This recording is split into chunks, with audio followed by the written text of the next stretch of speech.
নমস্কার বন্ধুরা, আজ আবার চলে এসেছি আরও একটি নতুন গল্প নিয়ে। আজ আমার নিবেদন কবিগুরু রবীন্দ্রনাথ ঠাকুর রচিত কাবুলিওয়ালা। আমার 5 বছর বয়সের ছোট মেয়ে মিনি এক দণ্ড কথা না কহিয়া থাকিতে পারে না। পৃথিবীতে জন্মগ্রহণ করিয়া ভাষা শিক্ষা করিতে সে কেবল 1 বৎসরকাল ব্যয় করিয়াছিল। তাহার পর হইতে যতক্ষণ সে জাগিয়া থাকে এক মুহূর্ত মৌনভাবে নষ্ট করে না। তাহার মা অনেক সময় ধমক দিয়া তাহার মুখ বন্ধ করিয়া দেয়, কিন্তু আমি তাহা পারি না। মিনি চুপ করিয়া থাকিলে এমনি অস্বাভাবিক দেখিতে হয় যে সে আমার বেশিক্ষণ সহ্য হয় না। এই জন্য আমার সঙ্গে তাহার কথোপকথনটা কিছু উৎসাহের সহিত চলে।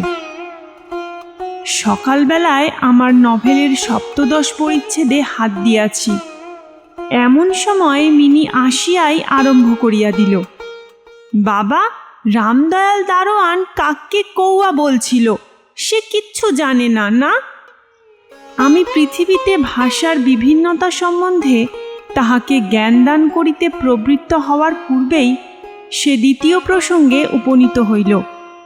দেখো বাবা, ভোলা বলছিল আকাশে হাতি সুর দিয়ে জল ফেলে, তাই বৃষ্টি হয়।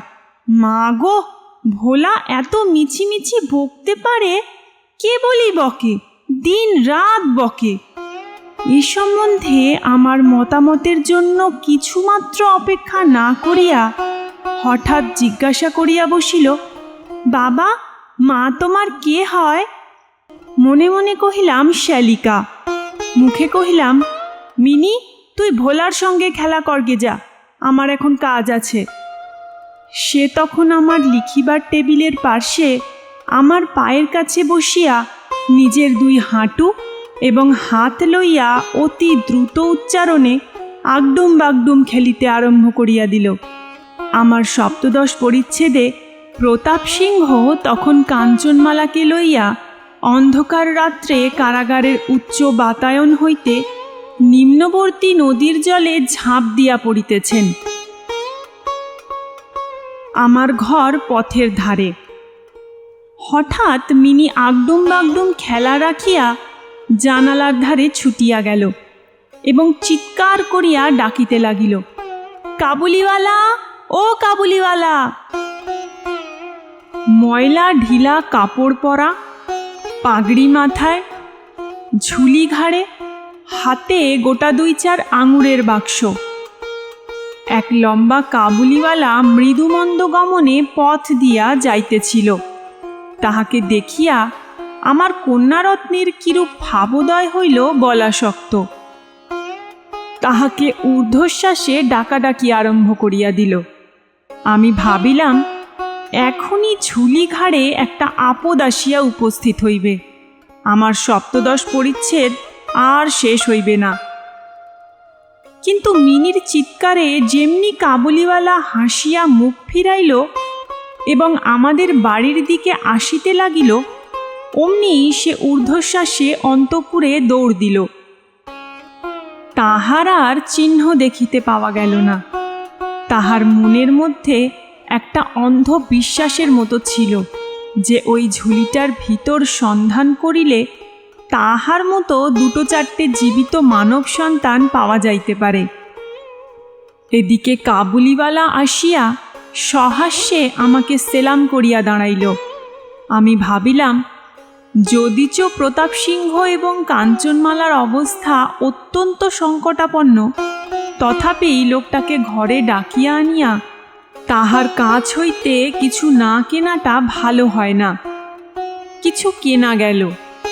তাহার পর 5টা কথা আসিয়া পড়িল। আবদার রহমান, রুশ, ইংরেজ প্রভৃতিকে লইয়া সীমান্ত রক্ষানীতি সম্বন্ধে গল্প চলিতে লাগিল। অবশেষে উঠিয়া যাইবার সময় সে জিজ্ঞাসা করিল, বাবু, তোমার লড়কি কোথায় গেল? আমি মিনির অমূলক ভয় ভাঙাইয়া দিবার অভিপ্রায়ে তাহাকে অন্তঃপুর হইতে ডাকাইয়া আনিলাম। সে আমার গা ঘেঁষিয়া কাবুলির মুখ এবং ঝুলির দিকে সন্দিগ্ধ নেত্রক্ষেপ করিয়া দাঁড়াইয়া রহিল। কাবুলি ঝুলির মধ্য হইতে কিশমিশ খোবানি বাহির করিয়া তাহাকে দিতে গেল। সে কিছুতেই লইল না। দ্বিগুণ সন্দেহের সহিত আমার হাঁটুর কাছে সংলগ্ন হইয়া রহিল। প্রথম পরিচয়টা এমনিভাবে গেল। কিছুদিন পরে একদিন সকালবেলায় আবশ্যকবশত বাড়ি হইতে বাহির হইবার সময় দেখি আমার দুহিতাটি দ্বারের সমীপস্থ বেঞ্চির ওপর বসিয়া অনর্গল কথা কহিয়া যাইতেছে এবং কাবুলিওয়ালা তাহার পদতলে বসিয়া সহাস্য মুখে শুনিতেছে এবং মধ্যে মধ্যে প্রসঙ্গক্রমে নিজের মতামত দোআঁসলা বাংলায় ব্যক্ত করিতেছে। মিনির পঞ্চবর্ষীয় জীবনের অভিজ্ঞতায় বাবা ছাড়া এমন ধৈর্যবান শ্রোতা সে কখনো পায় নাই। আবার দেখি তাহার ক্ষুদ্র আঁচল বাদাম কিশমিশে পরিপূর্ণ। আমি কাবুলিওয়ালাকে কহিলাম, উহাকে এসব কেন দিয়াছ? অমন আর দিও না। বলিয়া পকেট হইতে একটা আধুলি লইয়া তাহাকে দিলাম। সে অসংকোচে আধুলি গ্রহণ করিয়া ঝুলিতে পুরিল। বাড়িতে ফিরিয়া আসিয়া দেখি সেই আধুলিটি লইয়া 16 আনা গোলযোগ বাঁধিয়া গেছে। মিনির মা একটা শ্বেত চকচকে গোলাকার পদার্থ লইয়া ভৎসনাস্বরে মিনিকে জিজ্ঞাসা করিতেছেন, তুই এ আধুলি কোথায় পেলি? মিনি বলিতেছে, কাবুলিওয়ালা দিয়েছে। তাহার মা বলিতেছেন, কাবুলিওয়ালার কাছ হইতে আধুলি তুই কেন নিতে গেলি? মিনি ক্রন্দনের উপক্রম করিয়া কহিল, আমি চাইনি, সে আপনি দিলে। আমি আসিয়া মিনিকে তাহার আসন্ন বিপদ হইতে উদ্ধার করিয়া বাহিরে লইয়া গেলাম। সংবাদ পাইলাম কাবুলিওয়ালার সহিত মিনির এই যে দ্বিতীয় সাক্ষাৎ তাহা নহে। ইতিমধ্যে সে প্রায় প্রত্যহ আসিয়া পেস্তা বাদাম ঘুষ দিয়া মিনির ক্ষুদ্র লুব্ধ হৃদয়টুকু অনেকটা অধিকার করিয়া লইয়াছে। দেখিলাম এই দুটি বন্ধুর মধ্যে গুটি কতক বাঁধা কথা এবং ঠাট্টা প্রচলিত আছে। যথা, রহমতকে দেখিবা মাত্র আমার কন্যা হাসিতে হাসিতে জিজ্ঞাসা করিত, কাবুলিওয়ালা, ও কাবুলিওয়ালা, তোমারও ঝুলির ভিতর কি? রহমত একটা অনাবশ্যক চন্দ্রবিন্দু যোগ করিয়া হাসিতে হাসিতে উত্তর করিত, হাতি। অর্থাৎ তাহার ঝুলির ভিতরে যে একটা হস্তি আছে, এইটেই তাহার পরিহাসের সূক্ষ্ম মর্ম। খুব যে বেশি সূক্ষ্ম তাহা বলা যায় না, তথাপি এই পরিহাসে উভয়েই বেশ একটু কৌতুক অনুভব করিত এবং শরৎকালের প্রভাতে একটি বয়স্ক এবং একটি অপ্রাপ্তবয়স্ক শিশুর সরল হাস্য দেখিয়া আমারও বেশ লাগিত। উহাদের মধ্যে আরও একটা কথা প্রচলিত ছিল। রহমত মিনিকে বলিত, খোঁখি, তুমি শ্বশুরবাড়ি কখনো যাবে না।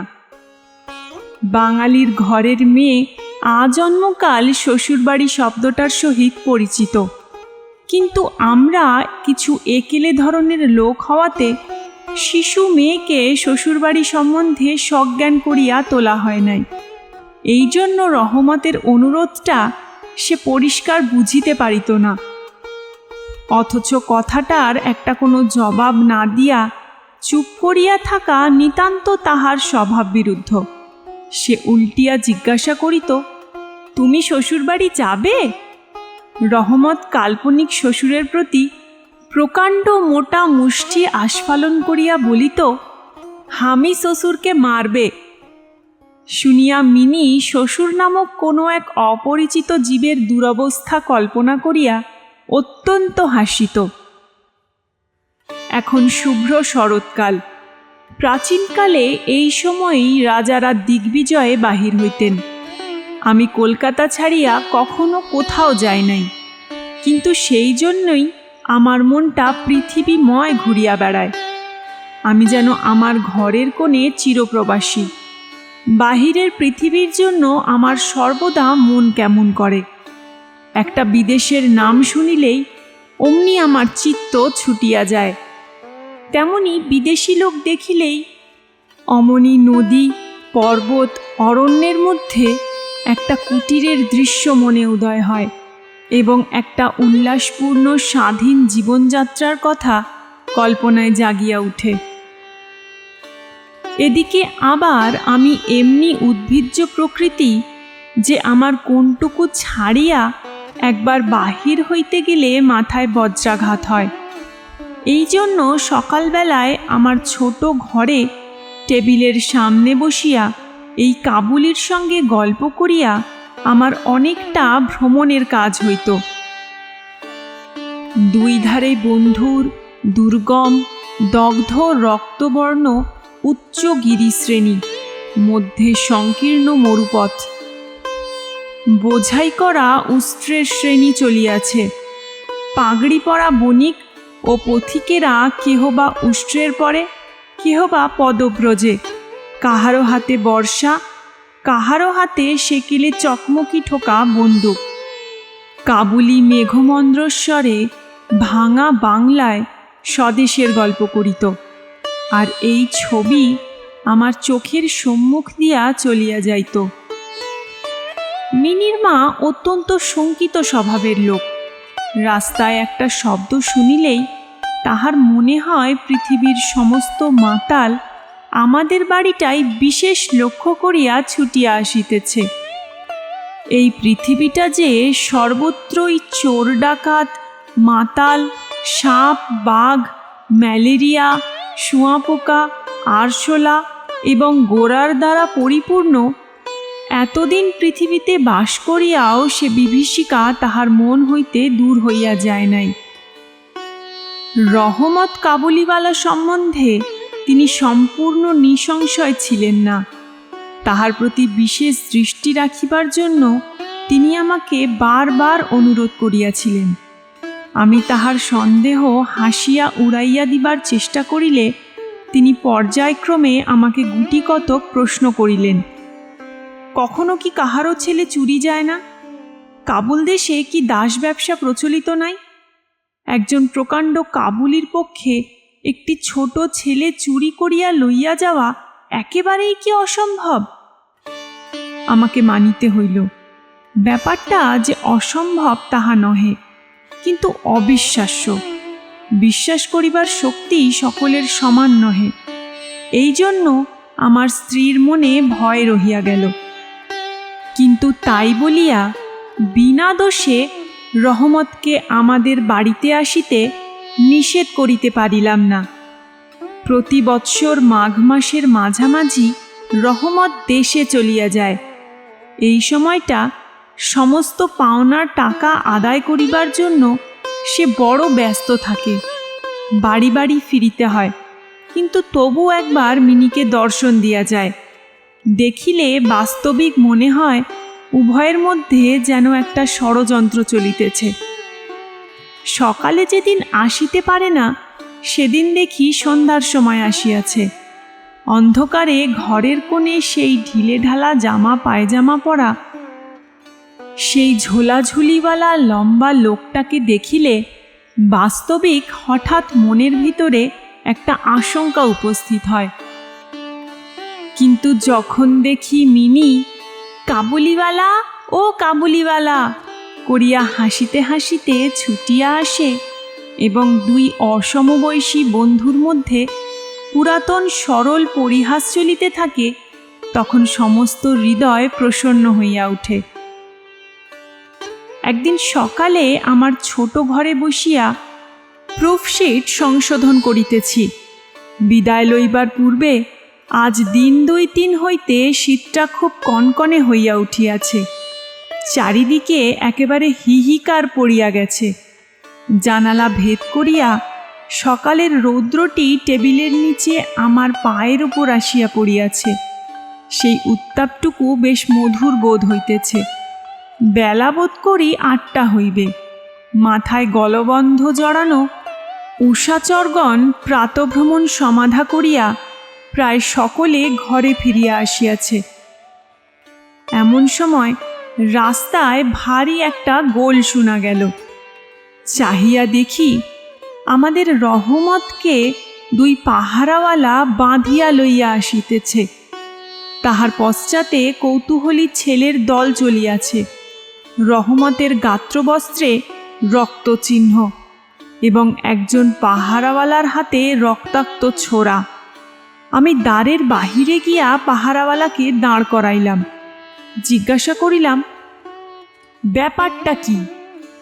কিয়দংশ তাহার কাছে, কিয়দংশ রহমতের কাছে শুনিয়া জানিলাম যে আমাদের প্রতিবেশী একজন লোক রামপুরি চাদরের জন্য রহমতের কাছে কিঞ্চিৎ ধারিত।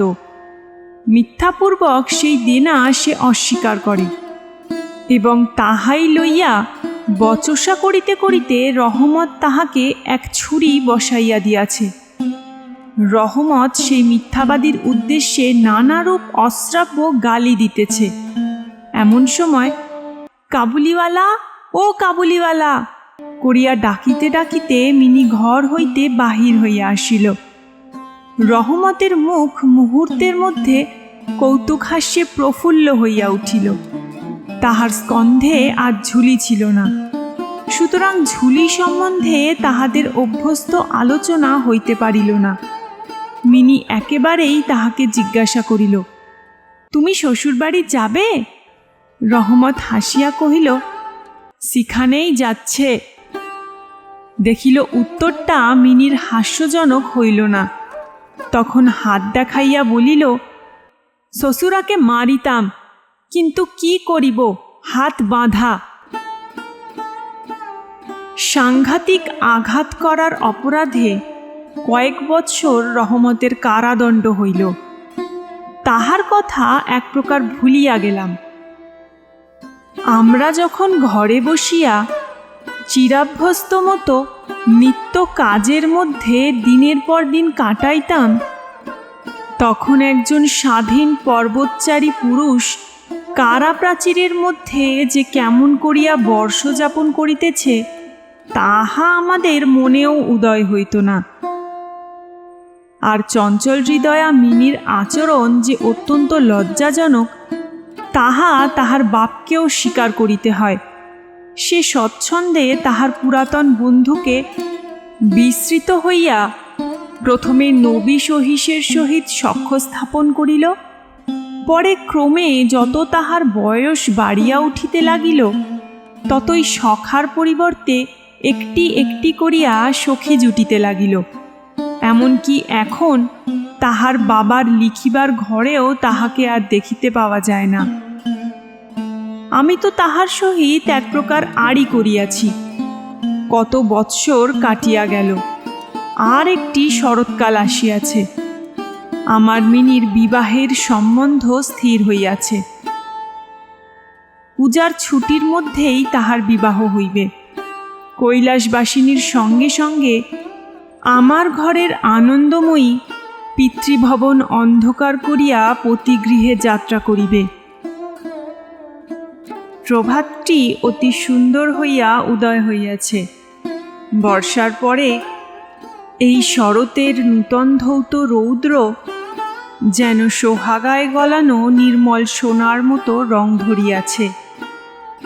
কলিকাতার গলির ভিতরকার ইষ্টকজর্জর অপরিচ্ছন্ন ঘেঁষাঘেঁষি বাড়িগুলির উপরেও এই রৌদ্রের আভা একটি অপরূপ লাবণ্য বিস্তার করিয়াছে। আমার ঘরে আজ রাত্রি শেষ হইতে না হইতে সানাই বাজিতেছে। সে বাঁশি যেন আমার বুকের পঞ্জরের হাড়ের মধ্য হইতে কাঁদিয়া কাঁদিয়া বাজিয়া উঠিতেছে। করুণ ভৈরবী রাগিণীতে আমার আসন্ন বিচ্ছেদ ব্যথাকে শরতের রৌদ্রের সহিত সমস্ত বিশ্বজগৎময় ব্যপ্ত করিয়া দিতেছে। আজ আমার মিনির বিবাহ।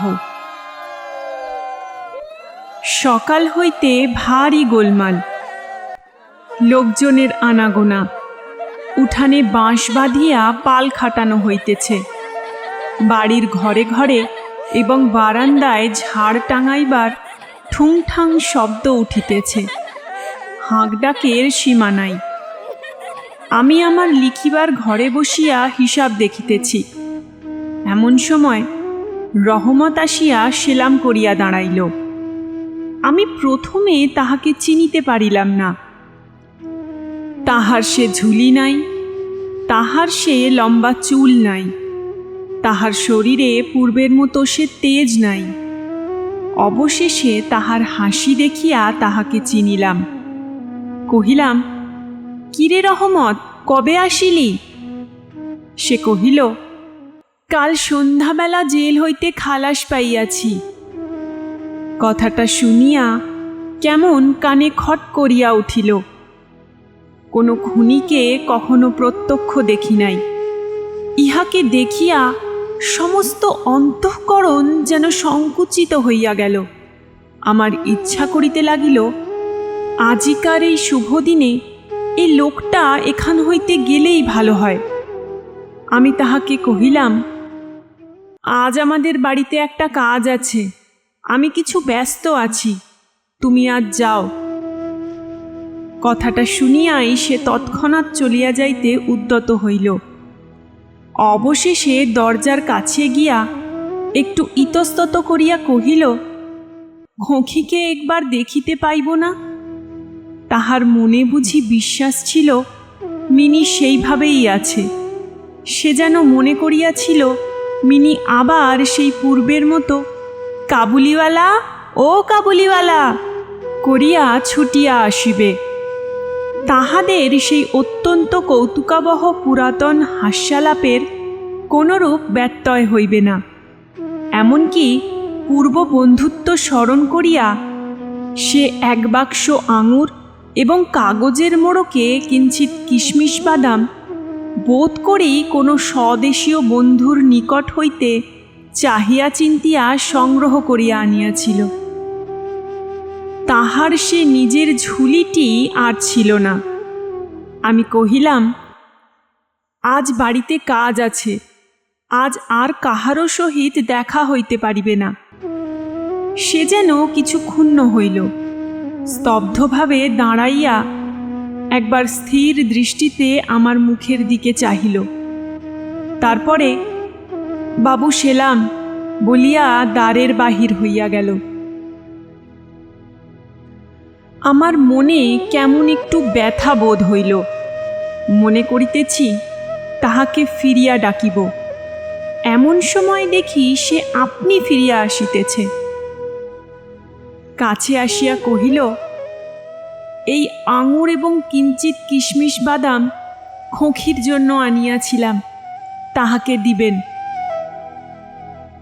আমি সেগুলি লইয়া দাম দিতে উদ্যত হইলে সে হঠাৎ আমার হাত চাপিয়া ধরিল।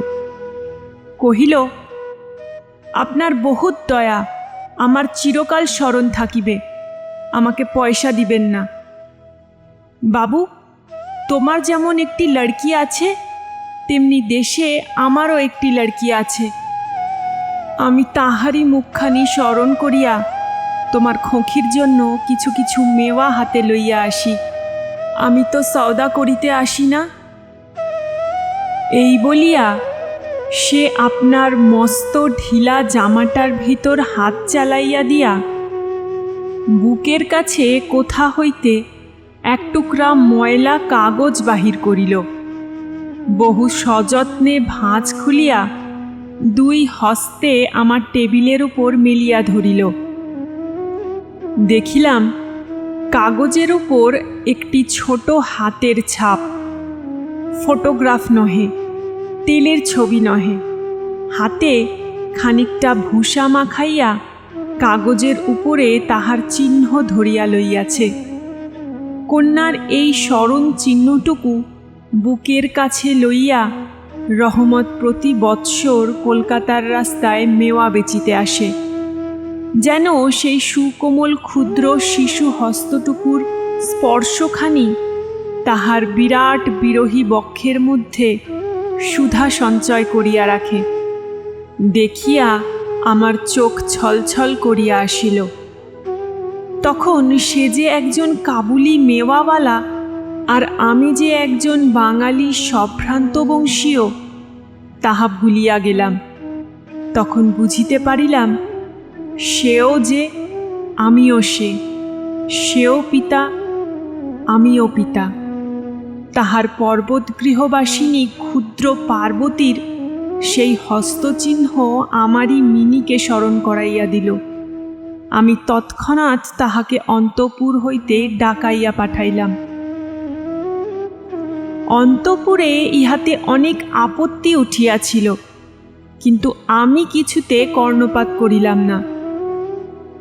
রাঙা চেলি পরা, কপালে চন্দন আঁকা বধূবেশিনী মিনি সলজ্জভাবে আমার কাছে আসিয়া দাঁড়াইল। তাহাকে দেখিয়া কাবুলিওয়ালা প্রথমটা থতমত খাইয়া গেল। তাহাদের পুরাতন আলাপ জমাইতে পারিল না। অবশেষে হাসিয়া কহিল, খোকি, তুমি শ্বশুরবাড়ি যাবিস? মিনি এখন শ্বশুরবাড়ির অর্থ বোঝে। এখন আর সে পূর্বের মতো উত্তর দিতে পারিল না। রহমতের প্রশ্ন শুনিয়া লজ্জায় আরক্ত হইয়া মুখ ফিরাইয়া দাঁড়াইল। কাবুলিওয়ালার সহিত মিনির যেদিন প্রথম সাক্ষাৎ হইয়াছিল, আমার সেই দিনের কথা মনে পড়িল। মনটা কেমন ব্যথিত হইয়া উঠিল। মিনি চলিয়া গেলে একটা গভীর দীর্ঘ নিঃশ্বাস ফেলিয়া রহমত মাটিতে বসিয়া পড়িল। সে হঠাৎ স্পষ্ট বুঝিতে পারিল তাহার মেয়েটিও ইতিমধ্যে এইরূপ বড় হইয়াছে। তাহার সঙ্গেও আবার নূতন আলাপ করিতে হইবে। তাহাকে ঠিক পূর্বের মতো তেমনটি আর পাইবে না। এ 8 বৎসরে তাহার কি হইয়াছে তাই বা কে জানে। সকালবেলায় শরতের স্নিগ্ধ রৌদ্রকিরণের মধ্যে সানাই বাজিতে লাগিল। রহমত কলিকাতার এক গলির ভিতরে বসিয়া আফগানিস্তানের এক মরু পর্বতের দৃশ্য দেখিতে লাগিল। আমি একখানি নোট লইয়া তাহাকে দিলাম। বলিলাম, রহমত, তুমি দেশে তোমার মেয়ের কাছে ফিরিয়া যাও। তোমাদের মিলন সুখে আমার মিনির কল্যাণ হোক। এই টাকাটা দান করিয়া হিসাব হইতে উৎসব সমারোহের দুটো একটা অঙ্গ ছাঁটিয়া দিতে হইল। যেমন মনে করিয়াছিলাম তেমন করিয়া ইলেকট্রিক্যালও জ্বালাইতে পারিলাম না। গড়ের বাদ্যও আসিল না। অন্তঃপুরে মেয়েরা অত্যন্ত অসন্তোষ প্রকাশ করিতে লাগিলেন। কিন্তু মঙ্গলালোকে আমার শুভ উৎসব উজ্জ্বল হইয়া উঠিল।